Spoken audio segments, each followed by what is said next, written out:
Сәлеметсіңдер ме 6 сынып оқушылары? Бүгінгі сабағымызды бастаймыз. Бүгінгі сабақта Қазақстан мультфильмдерінің музыкасымен танысамыз. Осы бағытта жұмыс істеген композиторлардың шығармашылығымен танысамыз.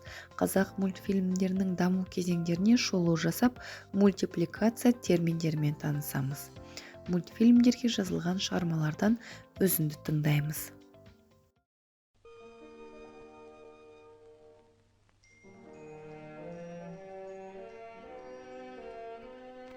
Қазақ анимациясының тарихы 1967 жылы режиссер Әмен Хайдаровтың «Қарлығаштың құйрығы неге айыр» фильмінен басталды.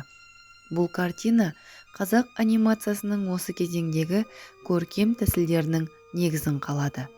Оған музыка жазған атақты күйші, дирижер Нұрғиса Тілендиев ұлттық нақыштағы музыканы басынан аяғына дейін қолданды. Егемендік алғанға дейінгі анимациялық фильмдерінің қалыптасу және даму тарихын аңыздар мен ертегілер, жырлар желісімен түсірілген фильмдер құрады.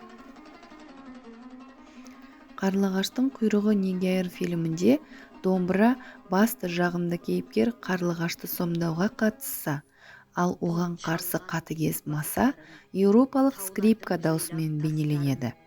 Осы кезеңнен анимациялық фильмдеріне музыка шығарған сазгерлердің қатарында Нұрғиса Тілендиевтен басқа Кеңес Дүйсекеев, Әсет Бейсеуов, Балнұр Қыдырбек, Ермек Өміровті атауға болады.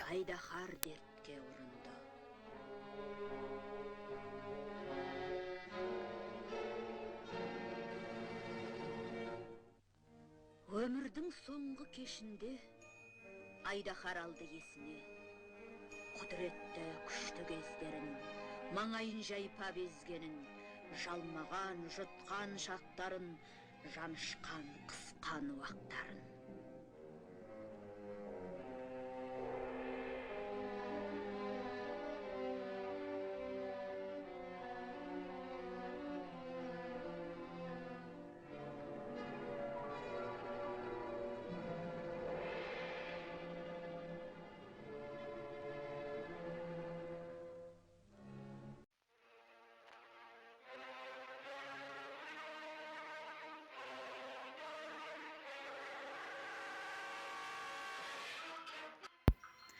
«Ақсақ құлан» фильмінде домбыра толық қанды басты кейіпкердің қызметін атқарады. Керісінше симфониялық оркестрдің аспаптары қазақ мультфильмдерінде жағымсыз кейіпкерлер атынан немесе қайғылы драматизмге толы сәттерді қолданылды. Бұл мультфильмдердегі жеке дауысты домбыра бейбітшілік, мейірімділік және басты кейіпкерлерді сипаттайтын қуатты құрал. Мультфильмдерде орындалатын музыканы анимациялық музыка деп атайды. Осыны дәптерлеріңе жазып алыңдар.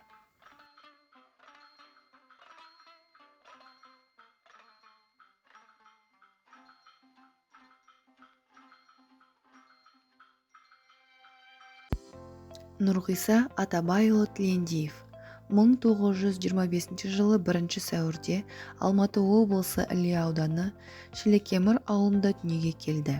Қазақтың әйгілі күйші композиторы, дирижер, дәулескер, домбырашы, КСРО халық артисі, халық қаһарманы. Талай анимациялық музыканың қалыптасуына үлес қосқан. Жақсы оқушылар, бүгінгі сабағымыз осымен аяқталды. Үйге тапсырма 102 және 106 беттерді толық оқып мазмұндау және 107 беттегі сұрақтарға жауап беру. Келесі кездескенше сау болыңдар.